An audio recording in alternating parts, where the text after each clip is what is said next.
ꯅꯨꯃꯤ ꯑꯃꯒꯤ ꯃꯅꯥꯛꯇ ꯂꯩꯕ ꯍꯌꯦꯡꯒꯤ ꯑꯍꯤꯡ ꯅꯨꯃꯤ ꯑꯃꯒꯤ ꯃꯅꯥꯛꯇ ꯁꯨꯃꯥꯏꯅ ꯑꯍꯤꯡ ꯁꯤꯟꯅꯔꯒ ꯅꯨꯄꯥ ꯈꯨꯗꯤꯡ ꯇꯣꯉꯥꯟ ꯇꯣꯉꯥꯟꯒꯤ ꯃꯅꯥꯛꯇ ꯂꯩꯔꯒ ꯄꯩꯁꯥ ꯂꯧꯕꯤ ꯅꯨꯄꯤꯅꯤ ꯃꯍꯥꯛ ꯑꯗꯨ ꯑꯜꯂꯥꯍ ꯇꯕꯥꯔꯛ ꯇꯥꯂꯥꯅ ꯑꯗꯨꯒꯨꯝꯂꯕ ꯕꯟꯗꯔ ꯍꯥꯏꯇꯥꯔꯦ ꯕꯟꯗꯔ ꯖꯣꯡꯒꯤ ꯁꯛꯇꯝꯒꯨꯝꯅ ꯃꯍꯥꯛ ꯑꯁꯤ ꯑꯜꯂꯥꯍ ꯇꯕꯥꯔꯛ ꯇꯥꯂꯥꯅ ꯑꯣꯜꯍꯟꯈꯤꯑꯕ ꯇꯣ ꯃꯍꯥꯛ ꯑꯗꯨ ꯀꯔꯤꯒꯤꯗꯃꯛꯇ ꯑꯁꯁꯂꯥꯃꯨ ꯑꯂꯩꯀꯨꯝ ꯋꯔahmatullahi wabarakatuh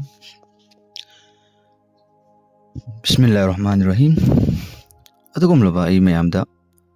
वरी अमतंग मयामदा हाइजगे देखो इंसान में बइकोइना कुराल अमदि हदीसते याउदबा वरी सिंग मरक मरकता लीरगा मयामदा ताहल्लिबा असि अखोइदा दरकार ओइबा अमसुंग इंपोर्टेंट ओइबा अदुगी दमक्तनी मरमदि मसि अखोइना लीगदब वरी छि कुराल अमदि हदीसतगे साबिल ओइबा वफम अमसुंग कुराल अमदि हदीसते याउबा वरी नते अतोपा अकाबिर बुजुक सिंग असिंगना लाइक कईद इरमगा करी है सुगुम सुब थौदोंग थोखे यावे नखोईदसु थोए है तमदनगमदे अखोई पुंसी असुब असोब कया याव तारगसु चुमथोने होटनसे है अल्लाह की नियम ने दुनियादा अगर गुना मैम अचौब तौरगसु अल्लाह दुनियादा मदु सजा पीदेव अदो आखिरतद पीब करी करीगुम अल्लाह तबारक तालाना अल्लाह के नियमदुगी मतुंग इन्ना दुनियादगी हौना म्याम ममांगदा मपु अगी तौब ngamba शक्ति असिनी नखोई तुंग हल्लगा लाओ हादि माइ लेजलओ मपु अगी मेके चंगओ हाइबदु अल्लाह ना हाइनिंगबगी नियम हाइनिंगबा अमगी पौदम अमदा अखोई नखोइदा अल्लाह ना मरक सरक्ता सुगुम सुगुम थौदोंकी वरी सिंगी उहनबा अमगी पौदम अमदा अखोई नखोइदा अल्लाह ना मरक सरक्ता सुगुम सुगुम थौदोंकी वरी सिंगी उहनबनेबको अदुना अइना लीगदब वरी छि अदुगुमलबा नुपी दुबो यामना गुनाह मतम चुप्पदा अदुगुमलबा हाइदारे मा तवाइफ ओइबा तवाइफ हाइबदि करिनो हाइब मतमदा मागी नुपी सिंग असिना मागी जिसम हक्सांग असिबो पैसागी ममन खरा लौरगा अतोपसिंगदे योंथोकपा अदुगुमलबा नुपी सिंग अदुबा तवाइफ कौवे अदुगुमलबा नुपी यमनि माकी ngasi ahing na numi amagi manakta laiba hayeng ahing numi amagi manakta sumen ahing sinnaraga nupa khuding tongan gi manakta leiraga paisa lobi nupi ni mahak adu Allah tabarak taala na adugumnaba bandar haitare bandar jongi saktam gumna mahak asi Allah tabarak taala na olhankiyeba to mahak adu karigi damaktano Allah tabarak taala na jongi saktam madu mahak dunyadagi olhankriba amsung mahak adu han madu आई वरी लीजरागे अइना मयामदा हाइजनिंगबदि गरी वफमसे जे मिपुंग खुदिंगमक्की मनाकता से minute मंगा तरा काइथोगा इस्लामिक की फॉलोवर इकोइनगा मि खुदिंगमक्की मनाकता मचिबु तालगा इकोइना कोइदने सोइकिबा लानकिबा यावरगसु मदु इको चुमथोकसे हाइबगी मकसद लमदे इन लीजरि बोरिसि मसिना आई मयाम ममांगदा सि इज्जत अमा अदु अदा करिगुम अमा हो खंजबा लेते इकोइना कोइ बस सोइकिबा इकोइदा सुगुम नियम फत्तबा मयाम याव तारगसु सीता दत अतोप एनी अमदा याव खुदिंग मक्सिंग अदो चुमथोकसि हाइबगी मकसदतनि इन मयामदा लीजरिबा अमसुंग हाइजरिबासे यमन हाइबा लम्बदुदा तुगुमलबन नुपा अमा लेरमि इमुंग अमा फैमिली की इमुंग असिदा अंगांग अमा ममा अमदि मपा ममा इचा अहुम लेरमि अदोबो ममा मचा जे पोअबगी मतुंगदा मतम खरागी मतुंगदा अंगांग अदुगी ममा अमदि मपा अनिमक लैखिरमदे ममा अमदि मपा लैखिद्रबा मतुंगदगी अंगांग अदुगी कनासु मागिनि हाइबदा कनासु लेरमदे अदुबा महक लैरिबा मफम अदुगी मस्जिद अदुगी इमाम साहब अदुना महकपो अरबी ताकपीदना महकना मागे मसा सकपगुमना जोकपीरे अदुगा महक अदु ममा मपा लैखिद्रबा अंगांग अदु आलिम अदुना इमाम साहब अदुना महक अदुबो आलिम तमहंदना मरुबी तमहंदना अल्लाह वल्लाह अफबा मी म ओहल्ले कुरान अमसुंग हदीस तमदना अफबा मी मोइरे मतंगी मतुंगिना अंगांग अदु चाउर आबा मतुंग चाउब सरे फरे अदुबो मागे मयुमदा महकिनि हाइबदा कनासु लेते महक मतोमतले महक लैरिबा मफम अदुगी मनाक अदुदसु असै अइन हाइगिबा नुपी अदुगुमलबा तवाइफ हाइबा नुपी अदु महक अदुसु माना लैरिबा युम अदुगी मनाकता लैयेबा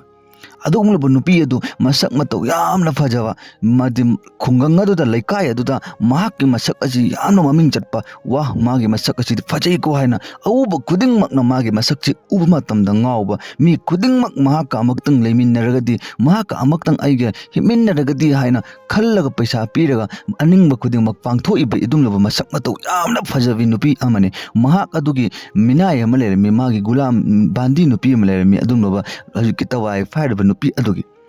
मागी नुपी मागी बांदी नुपी अदुना मागी मखादा मागी मिनाय अमा थम्मिबा अदु नुपी अदुना हाइरमि ए महारानी Nangi nasak ase uba matamda mi khudema loinamak ngawnaribani nangi nasak ase uba matamdane kanago mi amabawna pamdabsu amabawba yaudabani adubo mi amakhaktangdi laiye nangi nasaksi urasune sukpam pambiroidaba adu mana nangsi urasune hangalaga yankhatloidaba mi amakhakti laisini haisi matammaduna nupi aduna haire ikari kanano hayune adu aigi saktamsi uraga aingonda hallaga engoidaba amjung aibo mahakna magi apambadu pangthok ningwedaba kanabo leibno aigi saktam masina ngasi mi khudingmakki pangta hallaga aigi kabjada loin tawba ngamhallibani aigi saktam aduk yam fajakrafsina haira doki magi minai nupi aduda hairami tamadu minai nupi aduda hangi kanano nang hairo hai matamda to aikoina leiba yumse ajigi asom makallam chatlaga yum mam leiba asi ajdan naujawan masak mato yamna fajaba maram yamna umokpa namaz matam manga sonba allah gi hukum thogaidaba apawa nupa amale mahak asina dinangonne hallaga bo eng bide aduga kariuma nang magi manak chatlaga so mahak nang bo hallaga engakpa amsung nang bo magi oiningba adunga fattaba amsung masi hek ki marani nangi nanakta hek leiba matamdane ma nang atopa nupa hingna pangthoiba adumnadi mahak na dinangonda kaidau nang pangthor oi made afawa mini hai acha ai uba matamda nupa khudima loimak turiba aduga mana ingonda ubde ngoy phare engase kamai tausinon nupa asigi mayum mapada nupa asina chatpa thokum matamda nupi sin hekta mapada sammaga khotlaga chatpa khotpasi taweba engakningai gidamakta ni haina nupa adu afabanena nupa adu iman wala allah billah masakhangba iman tarik yamna leiba nupa oibanena hallaga bu eng bideba nupi sigi maikaida to nupi si chae sai magi minai nupi adu haina kibdo karino aigi sakku fajaji da man ingonda amakbo hallaga engakte sini baran asum tawdana nupi si gi maikaida nupa aduna nongmo bawa hangatlaga engkhalaktawa amsung mikup ama hangatlaga engkhalaktawa adu matamda nupi aduna khalle pare mana sum tawtarade aigi saktamse pura koi dress langsi on thoge aina seliba mongsi oiroi mi asamba mi le hamna lairaba amsung adugum laba pitatnaba karisu achumba maamuligi mi amagi mawongda ai olage aduga magi manakta chatlage adukat khangani sinaisi barhan adum laba nupi aduna mahak adugum laba magi leifam tawaif adugi magi mayum adudagi magi fijet ase hana setwa fidu nattaba atoba pi fajaba ma achamba maamuli oi potlama magi saktam gi makeup loina pura change tawraga on thoga mase mayum dagi thoga asai nau jawan adugi masak mato fajaba allah wala nau jawan adugi mayum gi mapada mase kappaga ningba thungdaba magi ni haida kanasu leitaba mi amagi mawong tagum kappaga lei matamda khungi mi oising asena nang karigino na sum hang matamda so aigi ni haibda kanasu leite aidi sumen tawbuni haina mana haijan baji matamda nau jawan dulae nang kana no hai matamda ai sumena aigi ni haibda kanasu leite ai ngasi karai chatluni aduna ngasi gi ahing si kaktangi aigi leifam am leiba taragadi ahing si hek nongan baga ai chat khragi aigi lam panthung aigi lam aduda hauji ahing si dadi nupini na ai karai chatluni mina fattaba khanna kini hai matamda abikin nau jawan masak mato fajaba allah wala dudi matomda mayumda leibanena man haire kane ho fare ma asi magi ne haida kanasu leitabnena yum masda kanasu leitabni aigi aigi yum mas pujin biraga ma pothan birosini adu magi alkin tawaif nupi aduna khalle ha aigi khutta chanbagi moka ama phangadore ai magi mayum bodu change ai adum lalung tawraga sigi matungdagidi suksoi ahingi athengba amamamda mahak bo aigi kabjada challaga ma bo aingoda jina tawhanbe yarani haina tumlabu nupi eduna khalle lekin mana khalle ba adugi matungina di nupa adun tarakadapsu natraga barhana sum tawduna nupi adu changabagi matungda nupa aduna magi imam sakki manak challaga quran amsung hadis ilma hasil tamba loirobagi matungda mana mayungi maikeda halak matamda numidang adu nupi adu pothani aigi haina mana lapno konjen kaktung tahallaga magi intijam tawbu loire matamado nupi duna khalle ai sak itaw aduk yam phajaba ai si magi manakta leiba asida mahakna aigi nakta changla aga phawa karino karam tawbuno haina buba hanglaktaba mi jibo karamba nupano masibo magi thamoi daga ai apamba kasi matatla mata phaudraba male haina nupi asin angak pama phawrame barhan asum tawduna nupi ase मागे तुम्फम चाफम lion पीरे लेकिन नुपा अदुना ममित अदुदगे हंगलगा बोबो मिकुप अमा Boba येंगलमदे कडिगी येंगबदो हरामनी ए येंगबे यादे हायदु असेंग मागे थमोइद ईमान लेबा अदुमलब नुपा ओइबनेना आखिरकार सुम तौदन नोंगाले नोंगालब मतुंग नुपी एसि अतोप मान असै नोंगालग चतकी हाइरबा अदुगी मतुंगिन मा चतकदा हारे चत्रेने अदुम लैजल्ले अदु नुपी असिनदी वखन वारे आई अमक्तंग महाक ओंद फत्तवा जिना और सतो हनगे मागी नुपी आई अमक्त ओहेलदी फनी हाना निका सोंद बिदा मागी नुपी ओहेनबा अदुने वाइ नुपी नोजकी नुपी अदुनवा बतकार नुपी अजुन पामिसे नुपी असि चत्रबा अगी मतुंगदी अदुन अदुना महाक इमाम साहब के मनाक चले दुगा महाक इमाम साहब ताहिबिरमी इमाम साहब आईगी नाक सुमेन मी कनासु लेते मागी हायदा ममा मपा मचिम नाव अमबो लेते हायबा नुपी मा ngarang lambi da sumen kaptana awa targa lerami aigi yumda kanasu leitabnena ngasig ahing sinang leijallo duga nang hayeng chakro haina aina mabu yumda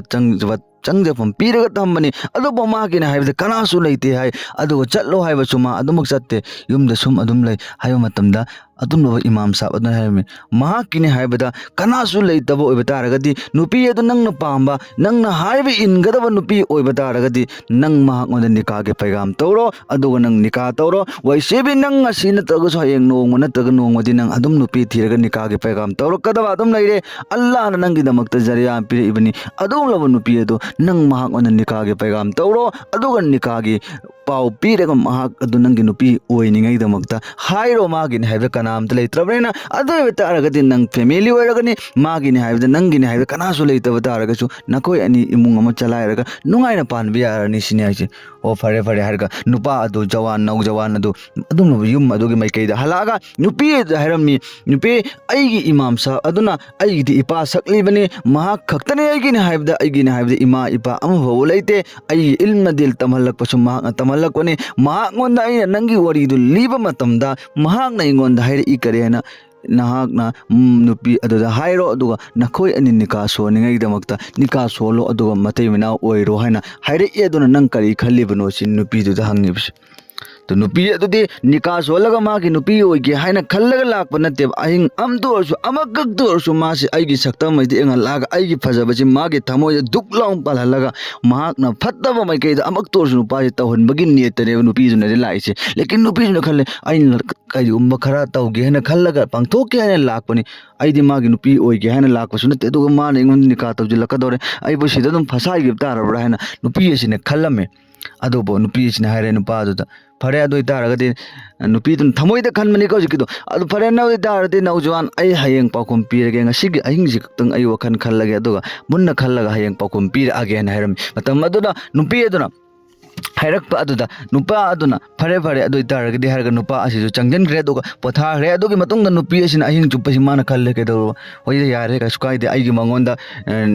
पुसि जुप लैगदब सुन तब तो आइना मंगोंदा फत्तब त होनगे हायना खनबा दो निका सोन तारगदि मा आइना फत्तबा एनी अम्मगे मैकेदे पुथो अनबा यारे अदुना चलो कइ दौरगे याते यादरगना मा आइना हेक्ता कइ दौरमगा थादो अम्मगा युम थादो अम्मगा चतकरगा लोइरब दुबो हायना खल्लका नुपी असिना फरे फरे न हारगा कनासो हाय दोक तब माके दुम लब नुपी दु माके नुपी ओरमी नुपी दु मागा निका तौरे निका तौरबगे मतुंगदा नुपी अदुना महाके नुपी ओइरगा महाक नुपा अदुगी नुपी ओइरगा आई पो फजन लैरगे हायना ने तौरगदि लाक पनत्तबनेना फत्तब वखल लाक अदुगी मतुंगिना नुपी एसिना मागे नुपा असिगी सेवा तौकदब अवाला पासि सुंगवले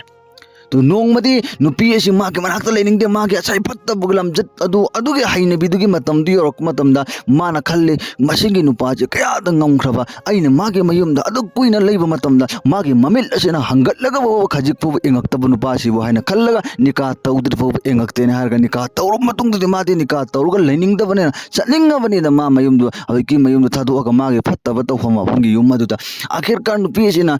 mage sai mage minai nupi edu kawre aduga haire ban aisi mage sumena fattaba thabuk mage tahongi han lakuni adubu mana ingoi aigi maikeida changak kodi laadna mamittu no bobu non khallaga fu ai saktamda amak bo yengde sumain tawdana mane ngonda nika sola chairak pade aisu hoyen haido ure kari wakandano khangde haido ure ya tho ure ado hoji ai mai manak ta sulai ningdre ai chatning ya matamda ꯑꯗꯨꯝ ꯃꯥꯒꯤ ꯃꯤꯅꯥꯏ ꯑꯗꯨꯅ ꯅꯨꯄꯤ ꯑꯗꯨ ꯍꯥꯏꯔꯝꯃꯤ ꯇꯋꯥꯏꯐ ꯅꯨꯄꯤ ꯑꯗꯨꯗ ꯑꯁ ꯇꯣꯏꯗꯦ ꯅꯪ ꯅꯨꯄꯥ ꯑꯗꯨꯗ ꯍꯥꯏꯔꯣꯗꯣ ꯇꯂꯥꯛ ꯂꯧꯔꯒ ꯂꯥꯛꯑꯣꯅ ꯍꯥꯏꯕ ꯃꯇꯝꯗ ꯇꯂꯥꯛ ꯂꯧꯕꯗꯨꯗꯤ ꯌꯥꯏꯅꯦ ꯇꯂꯥꯛꯇꯨ ꯄꯤꯔꯛꯑꯣꯏꯅꯦ ꯅꯨꯄꯥ ꯑꯁꯤ ꯌꯥꯝꯅ ꯐꯕ ꯑꯜꯂꯥ ꯃꯁꯛ ꯈꯪꯕ ꯑꯐꯕ ꯅꯨꯄꯥꯅꯤ ꯀꯕꯤꯗꯁꯨ ꯃꯥꯅꯗꯤ ꯇꯂꯥꯛ ꯄꯤꯊꯣꯔꯛꯑꯣꯏ ꯍꯥꯏꯕ ꯃꯇꯝꯗ ꯐꯔꯦ ꯑꯗꯨꯗꯤ ꯅꯪ ꯇꯨꯃꯤꯟꯅ ꯆꯦꯜꯂꯛꯑꯣ ꯍꯥꯏꯕ ꯃꯇꯝꯗ ꯅꯨꯄꯤ ꯑꯗꯨ ꯅ ꯍꯥꯏꯔꯦ ꯀꯩꯅꯣ ꯑꯗꯨꯒꯤꯗꯤ ꯅꯪ ꯀꯩꯝ ꯈꯜꯂꯨꯔꯅꯣ ꯅꯪ ꯍꯨ ꯇꯌꯥ ꯇꯧꯔꯣ ꯑꯗꯨꯒ ꯍꯨ ꯑꯩꯉꯣꯟꯗ ꯊꯤꯜꯂꯛꯎꯁꯤꯅꯤ ꯅꯨꯄꯤꯁꯤꯅ ꯀꯌꯥꯒꯤ ꯃꯇꯤꯛ ꯌꯥꯝ ꯐꯠꯈꯤꯗ꯭ꯔꯕ ꯌꯦꯡꯉꯨꯀꯣ ꯑꯗꯨꯒ ꯅꯨꯄꯤ ꯑꯁꯤꯅ ꯍꯥꯏꯔꯦ ꯃꯥꯒꯤ ꯃꯤꯅꯥꯏ ꯅꯨꯄꯤꯗꯨꯅ ꯍꯨ ꯊꯤꯔꯛꯑꯣ ꯍꯥꯏꯔꯒ ꯍꯨ ꯑꯗꯨ ꯊꯤꯔꯛꯑꯦ ꯑꯗꯨꯒ ꯄꯨꯔꯛꯑꯦ ꯑꯗꯨꯒ ꯅꯨꯄꯥ ꯑꯗꯨꯅ ꯃꯥꯒꯤ ꯊꯕꯛ ꯆꯠꯂꯨꯔꯒ ꯍꯜꯂꯛꯄ ꯇꯔꯜ ꯑꯃꯗ ꯅꯨꯄꯤ ꯆꯥꯛ ꯊꯪꯉꯛꯑꯣ ꯆꯥꯛ ꯏꯁꯤꯡ ꯆꯥꯕꯒꯤ ꯃꯇꯝ ꯌꯧꯔꯦ ꯍꯥꯏꯅ ꯍꯥꯏꯔꯒ ꯆꯥꯛ ꯑꯗꯨ ꯊꯥꯡꯉꯛꯏꯕ ꯆꯥꯛ ꯑꯗꯨꯒꯤ ꯃꯅꯨꯡ ꯑꯗꯨꯗ ꯑꯗꯨꯒꯨꯝꯂꯕ ꯃꯥꯒꯤ ꯅꯨꯄꯤ ꯑꯁꯥꯏ ꯇꯋꯥꯏꯐ ꯅꯨꯄꯤ ꯑꯗꯨꯅ ꯍꯨ ꯑꯗꯨ ꯌꯥꯟꯁꯤꯜꯂꯒ ꯊꯝꯈ꯭ꯔꯦ ꯍꯨ ꯑꯗꯨ ꯌꯥꯟꯁꯤꯜꯂꯒ ꯊꯝꯃꯕꯒꯤ ꯃꯇꯨꯡꯗ ꯍꯨ ꯑꯗꯨ ꯆꯥꯔꯕꯅꯤꯅ ꯄꯣꯊꯥꯔꯛꯄ ꯍꯧꯔꯛꯄ ꯃꯇꯝꯗ ꯃꯕꯨꯛꯁꯤ ꯌꯦꯛꯅꯔꯛꯄ ꯈꯣꯠꯂꯛꯑꯦ ꯍꯥꯏꯕ ꯃꯇꯝꯗ ꯃꯥꯒꯤ ꯅꯨꯄꯤ ꯑꯗꯨꯅ ꯀꯩꯝ ꯇꯧꯔꯣꯏ ꯅꯪꯅ ꯀꯔꯤꯒꯨꯝꯕ ꯆꯥꯕ ꯌꯥꯗꯕ ꯍꯖꯝ ꯑꯣꯏꯔꯣꯏꯗꯕ ꯄꯣꯠ ꯑꯃ ꯆꯥꯁꯤꯜꯂꯝꯃꯅꯤ ꯑꯗꯨꯒꯤ ꯃꯔꯝꯗꯤ ꯑꯣꯏꯔꯝꯒꯅꯤ ꯍꯥꯏꯕ ꯃꯇꯝꯗ ꯍꯨ ꯆꯥꯔꯒꯕꯨ ꯀꯌꯥꯝ ꯀꯨꯏꯅ ꯍꯤꯡꯒꯅꯤ ꯅꯨꯄꯥ ꯑꯗꯨ ꯋꯥꯕ ꯍꯦꯟꯖꯜꯂꯛꯑꯦ ꯑꯗꯨꯅ ꯃꯍꯥꯛꯀꯤ ꯅꯨꯄꯤ ꯑꯗꯨ ꯍꯥꯏꯔꯝꯃꯤ ꯑꯩꯒꯤ ꯏꯃꯥꯝ ꯁꯥꯕ ꯑꯗꯣ ꯑꯃꯨꯛꯇꯗꯤ ꯅꯪ ꯀꯧꯕꯤꯔꯛꯎꯆꯣ ꯍꯥꯏꯅ ꯍꯥꯏꯕ ꯃꯇꯝꯗ ꯃꯤꯅꯨꯡꯁꯤ ꯃꯗꯜ ꯑꯃꯠꯇ ꯌꯥꯎꯗꯕꯤꯗ ꯀꯧꯗꯕꯤꯗ ꯃꯥꯅ ꯍꯨꯗꯨ ꯄꯤꯖꯔꯤꯃꯦꯕ ꯍꯠꯂꯗꯕꯅꯤ ꯁꯤꯔꯣ ꯍꯥꯏꯅ ꯑꯗꯨꯒ ꯑꯥꯈꯤꯔꯀꯥꯔ ꯃꯍꯥꯛꯀꯤ ꯅꯨꯄꯥ ꯑꯣꯏꯔꯤꯕ ꯑꯗꯨꯒꯨꯝꯂꯕ ꯌꯥꯝꯅ ꯑꯐꯕ ꯅꯧꯖꯋꯥꯟ ꯑꯗꯣ ꯃꯐꯝ ꯑꯗꯨꯗ ꯌꯥꯝꯅ ꯋꯥꯅ ꯃꯐꯝ ꯑꯗꯨꯗ ꯁꯍꯤꯗ ꯑꯣꯏꯔꯒ ꯃꯥ ꯑꯗꯨ ꯂꯩꯈꯤꯔꯝꯗꯦ ꯑꯗꯨꯒꯤ ꯃꯇꯨꯡꯗ ꯅꯨꯄꯤ ꯑꯗꯨ ꯀꯔꯝ ꯇꯧꯏ ꯍꯥꯏꯕ ꯃꯇꯝꯗ ꯃꯥꯒꯤ ꯉꯁꯥꯏ ꯃꯤꯅꯥꯏ ꯅꯨꯄꯤ ꯑꯗꯨ ꯀꯧꯔꯕ ꯃꯇꯨꯡꯗ ꯃꯈꯣꯏ ꯑꯅꯤ ꯈꯟꯅꯔꯦ ꯍꯧꯖꯤꯛ ꯑꯩꯈꯣꯏꯅꯅꯦ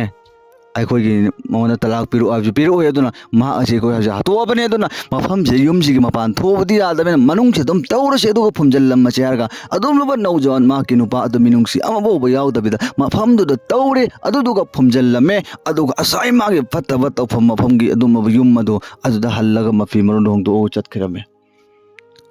ꯑꯗꯒꯤꯗꯤ ꯅꯣꯡꯉꯥꯜꯂꯦ ꯑꯍꯤꯡ ꯍꯠꯂꯤꯕ ꯑꯍꯤꯡ ꯑꯗꯨꯒꯤ ꯐꯖꯔꯒꯤ ꯅꯃꯥꯖ ꯑꯖꯥꯟ ꯂꯥꯎꯔꯛꯄ ꯃꯇꯝꯗ ꯃꯍꯥꯛꯀꯤ ꯏꯃꯥꯝ ꯁꯥꯕ ꯑꯗꯨꯅ ꯃꯍꯥꯛꯄꯨ ꯂꯥꯛꯑꯕ꯭ꯔꯥ ꯍꯥꯏꯅ ꯌꯦꯡꯕ ꯃꯇꯝꯗꯗꯤ ꯃꯍꯥꯛ ꯅꯃꯥꯖ ꯁꯣꯟꯕ ꯂꯥꯛꯇ꯭ꯔꯦ ꯏꯃꯥꯝ ꯁꯥꯕꯅ ꯈꯜꯂꯦ ꯀꯔꯤꯅꯣ ꯑꯩꯒꯤ ꯁꯥꯇ꯭ꯔ ꯑꯁꯤ ꯉꯁꯤꯗꯤ ꯐꯖꯔꯒꯤ ꯅꯃꯥꯖ ꯁꯣꯟꯕ ꯂꯥꯛꯇ꯭ꯔꯤꯕꯁꯤ ꯃꯥ ꯅꯣꯡꯃꯐꯥꯎꯕ ꯊꯥꯗꯣꯛꯇꯕꯅꯤ ꯀꯔꯤꯒꯤꯅꯣ ꯍꯥꯏꯅ ꯈꯜꯂꯒ ꯃꯥꯅ ꯃꯌꯨꯝꯒꯤ ꯃꯥꯏꯀꯩꯗ ꯌꯦꯡꯉꯛꯎꯈꯤꯒꯦ ꯆꯠꯂꯣ ꯃꯥ ꯀꯔꯤꯒꯤ ꯅꯃꯥꯖ ꯁꯣꯟꯕ ꯂꯥꯛꯇ꯭ꯔꯤꯕꯅꯣ ꯍꯥꯏꯅ ꯌꯦꯡꯕ ꯃꯇꯝꯗ ꯃꯌꯨꯝꯗꯨ ꯃꯄꯥꯟꯗꯒꯤ ꯃꯅꯨꯡꯗꯒꯤ ꯊꯣꯡ ꯂꯣꯟꯕ ꯑꯗꯨꯒ ꯍꯥꯡꯉꯣ ꯍꯥꯏꯅ ꯀꯧꯕꯁꯨ ꯀꯩꯝ ꯇꯥꯗꯕ ꯍꯣꯏꯗ ꯐꯔꯦ ꯉꯁꯤ ꯅꯨꯄꯤ ꯊꯤꯕꯇ ꯉꯥꯏꯔꯤ ꯑꯍꯥꯟꯕ ꯂꯥꯛꯇꯕ ꯑꯣꯏꯔꯝꯒꯅꯤ ꯍꯥꯏꯅ ꯈꯜꯂꯒ ꯃꯥꯅ ꯆꯠꯂꯦ ꯑꯗꯨꯒ ꯖꯣꯍꯣꯔꯒꯤꯁꯨ ꯂꯥꯛꯇ꯭ꯔꯦ ꯖꯣꯍꯣꯔꯒꯤꯁꯨ ꯂꯥꯛꯇꯕ ꯃꯇꯝꯗ ꯃꯥꯅ ꯆꯠꯂꯣ ꯌꯦꯡꯉꯛꯎꯈꯤꯒꯦ ꯍꯥꯏꯔꯒ ꯆꯠꯄ ꯃꯇꯝꯗꯁꯨ ꯃꯄꯥꯟꯗ ꯊꯣꯡ ꯂꯣꯟꯕ ꯑꯈꯤꯔꯀꯥ ꯆꯠꯂꯣ ꯀꯩꯅꯣꯝꯃ ꯃꯇꯩ ꯃꯅꯥꯎ ꯑꯅꯤ ꯑꯇꯣꯞꯄ ꯂꯝꯗ ꯃꯄꯥꯟꯗ ꯀꯩꯗ ꯀꯣꯏꯕ ꯈꯣꯠꯄ ꯆꯠꯈꯤꯕ ꯑꯣꯏꯔꯝꯒꯅꯤ ꯍꯥꯏꯅ ꯈꯜꯂꯒ ꯑꯃꯨꯛꯀ ꯍꯜꯂꯒ ꯏꯃꯥꯝ ꯁꯥꯕ ꯑꯁꯤ ꯃꯥꯒꯤ ꯃꯌꯨꯝ ꯑꯗꯨ ꯆꯪꯉꯝꯗꯕꯤꯗ ꯃꯄꯥꯟꯗ ꯊꯣꯡ ꯂꯣꯜꯂꯤꯕ ꯑꯗꯨ ꯎꯔꯒ ꯂꯥꯛꯑꯦ ꯑꯔꯣꯏꯕꯗ ꯅꯨꯄꯥ ꯏꯃꯥꯝ ꯁꯥꯕ ꯑꯗꯨꯅ ꯃꯍꯂꯥꯋꯥꯂꯥꯒꯤ ꯃꯤꯑꯣꯏ ꯈꯨꯗꯤꯡꯃꯛꯁꯤꯡ ꯑꯁꯤꯅ ꯃꯍꯥꯛꯅ ꯈꯔ ꯀꯧꯁꯤꯜꯂꯤ ꯑꯗꯨꯒ ꯏꯁꯥꯒꯤ ꯅꯃꯥꯖ ꯃꯇꯨꯡꯗ ꯃꯐꯝ ꯑꯗꯨꯗ ꯂꯥꯛꯑꯦ ꯑꯗꯨꯒ ꯂꯥꯛꯄ ꯃꯇꯝꯗꯗꯤ ꯊꯣꯡ ꯑꯗꯨꯗ ꯀꯧꯕꯗ ꯇꯥꯗꯕ ꯃꯇꯝꯗ ꯃꯤꯑꯣꯏ ꯈꯔ ꯂꯥꯛꯏꯕ ꯑꯗꯨꯅ ꯊꯣꯡ ꯑꯗꯨ ꯐꯛꯑꯦ ꯑꯗꯨꯒ ꯍꯥꯡꯗꯣꯛꯄ ꯃꯇꯝꯗꯗꯤ ꯀꯅꯥꯁꯨ ꯂꯩꯔꯝꯗ꯭ꯔꯦ ꯃꯤ ꯑꯃꯐꯥꯎ ꯂꯩꯔꯝꯗꯦ ꯃꯥꯒꯤ ꯅꯨꯄꯤꯁꯨ ꯃꯥꯒꯤ ꯅꯨꯄꯥꯁꯨ ꯂꯩꯔꯝꯃꯤ ꯑꯃꯈꯛ ꯅꯨꯄꯥ ꯑꯗꯨꯝꯂꯕ ꯅꯧꯖꯋꯥꯟ ꯑꯗꯨꯒꯤ ꯃꯅꯥꯛꯇ ꯑꯗꯨꯝꯂꯕ ꯇꯣꯔꯇꯥ ꯑꯃꯈꯛꯇꯪ ꯂꯩꯔꯝꯃꯤ ꯀꯔꯤ ꯇꯦꯅꯧꯋꯥ ꯍꯥꯏꯕ ꯇꯥꯔꯦ ꯇꯦꯅꯧꯋꯥ ꯑꯃ ꯂꯩꯔꯝꯃꯤ ꯇꯦꯅꯧꯋꯥꯁꯤ ꯃꯔꯣꯟ ꯇꯝꯕꯤꯔꯗꯤ ꯈꯪꯕꯅꯦꯕ ꯑꯗꯨꯝ ꯇꯧꯗꯅ ꯃꯥꯒꯤ ꯑꯗꯨꯝꯂꯕ ꯏꯃꯥꯝ ꯁꯥꯕꯗꯨ ꯆꯪꯉꯛꯄ ꯃꯇꯝꯗ ꯇꯦꯅꯧꯋꯥ ꯑꯗꯨꯅꯗꯤ ꯀꯦꯛ ꯂꯥꯎꯅ ꯑꯗꯨꯝ ꯈꯣꯡꯕ ꯃꯥꯅ ꯈꯣꯡꯉꯤꯕ ꯑꯗꯨ ꯁꯨꯝ ꯉꯁꯥꯏ ꯍꯧꯈꯤꯕ ꯋꯥꯔꯤꯗꯨ ꯂꯤꯅꯤꯡꯕꯒꯤꯗꯃꯛꯇꯅꯦꯕ ꯑꯗꯨꯕꯨ ꯃꯈꯣꯏꯒꯤ ꯁꯥꯒꯤ ꯃꯔꯣꯟꯗꯨꯗꯤ ꯑꯩꯈꯣꯏ ꯃꯤꯑꯣꯏꯕ ꯑꯩꯈꯣꯏꯅ ꯈꯪꯗꯕꯅꯤꯅ ꯏꯃꯥꯝ ꯁꯥꯕꯗꯨ ꯃꯤ ꯑꯃꯐꯥꯎ ꯂꯩꯇꯕꯗꯨꯗ ꯆꯠꯈ꯭ꯔꯦ ꯃꯁꯖꯤꯠꯀꯤ ꯃꯥꯏꯀꯩꯗ ꯍꯟꯈ꯭ꯔꯦ आखिरकार सुम तौदना इमाम साहब असिना अहिंग तुम्मे मतमदा अल्लाह तबारक तालाना मागी ममंगद उहल्ले करीना मागी अदुलो मन्नौ चवान अदो यामना ई तोलगा अवाबा अलम ममदा उबा असि मान मागी ममंगद उ मतमदा मागी नुपीदा लेरमी अइगी साग्रेत अदो अइगी सात्रा अदो अइगी मंगदा सुमेन तौदन अवाबा मोंगदा ई गंगतोतना करिगुंबा अवाबमदा मतेंग अमगी दमक्ता नीबगी मोंगदा इंगोंदा मंगद उहल्ले मतमदा होइदा मंग ओइबई वानी सुमेन मा कैदरोंबा सुयाय हना माई नुपीदुना अहाना मंग उबने खंदोय सुम तौदन नुमित निनी सुबा मंगदसु अदुमै तौर उरे मंगदा आखिरकार इमाम साहब के थमोइसे बेचैनी वरक्तरे सोमदना नुक्तिगी मागी नौजवान लाअंबा अदु नोंगफो लाक्तरबा मागी वखल अदुसु अल्लाहना मंगोंदा खंगनबा अदुमबा मंगम ओहल्ले अदुगी मतुंगदा माना कमायना तौवे हाबा मतमदा अदुमबा इमाम साहब अदुना अल्लाह तबारक ताला की कुरान मजीद कंथोगा कुरान तिलावत तौरे लरिक सोलबगी मतुंगदा अल्लाह नमागे थमोइद इल्हाम हपचन बिरे हो सिओ बेतारदे अई युमदा अमक्तंग हन चटलगे मागी मयुमदा हार खल्लगा इमाम साहब असि अदोम मफम मियोय महलागे मियोय सिंग असि लोयना मियोय खरा पुंजल्ले अदुगा युम अदुदा महोय अमक हल्लगे चलमे अदुगा इमाम साहब अदुदा अल्लाह ना थमोइदा हपचन बिरे अबगी मतुंगदा अदोम असai फुंगकियम मफम अदो adum tauthog eng matamdadi asai masak matau fajaba imam sahab gi satra macha sakna jokpa naujawan adu leibak adugi makhada phummaga lerame adum loba nupi shaitan gumma nupi aduna mahakpo minungsi matat amabo wai yaudabida mafam adula phumamba adu na kafan vi setabida na janaza sondabida hingna phumbagumna mafam adu phumami aduga khwaidagi phawamna kari nimit kayanigi matungda cover dagi lawthokko matamdasu ngasi ta hawjikta siba mi amala itek tekhatpagumna masak amsung masa mawong mato loina mak naujawan adu itek tekhatlaga lerame haina haibirinu asum tawdana adum lawa imam sahab aduna lawtho abagi matungda mahakna mahaki rum mamagi maikeida chattu matamda asai adum lobatena wa adu allah tabarak taala na kodak adu da maron thokalle allah de loina mak ngamba mapunena adu imam sahab aduna mana bayan tawre krena wa aduna adum loba magi damaktane haina nika son kibinu pi adu madi asigi adum tawaif ta fattabi nu pi wena leiba aduni mahakna magi saktam onthораga magi figure magi dress loina mak onthoga mahakna fattaba lambi da puthok ngai damakta lakpani aduba mage fattaba lambi aduna mai pagaktaba matamda mahakpum nikagi namada nikagi mamingda sonsan naraga mahakna mahakpo hato ammaga hu picharamaga hato ammaga adi magi mafamda chatkrabani haina hairammi kudak aduda imam sahab adun asaw amagloy naraga mahala wala gi mioi mayam ammaga loy naraga adung lama nupi adu khangani mahak khangani hairaga mahakna chatpa matamdadi asai tawaif adum loba fattabi nupi ado kauthoro u haina haiba matamda mahakna adum loba aigi isa adum loba aigi satra adum loba mahak matau fajaba naujawan adu mahakna minungsi matat amfo yaudabida hu picharaga hatu amba mahak adu atubada kauthoro haiba matamdadi asai adum loba tawaif tawbi nupi fattabi nupi adugi minai nupi adu tholaga hairammi imam sahab adugum lawa allah na mahaki matakta adum laba azab piba hore kari mana ahingi athengwada magi nupa adubu hu picharaga hato amba hek loiraga maga aiga punna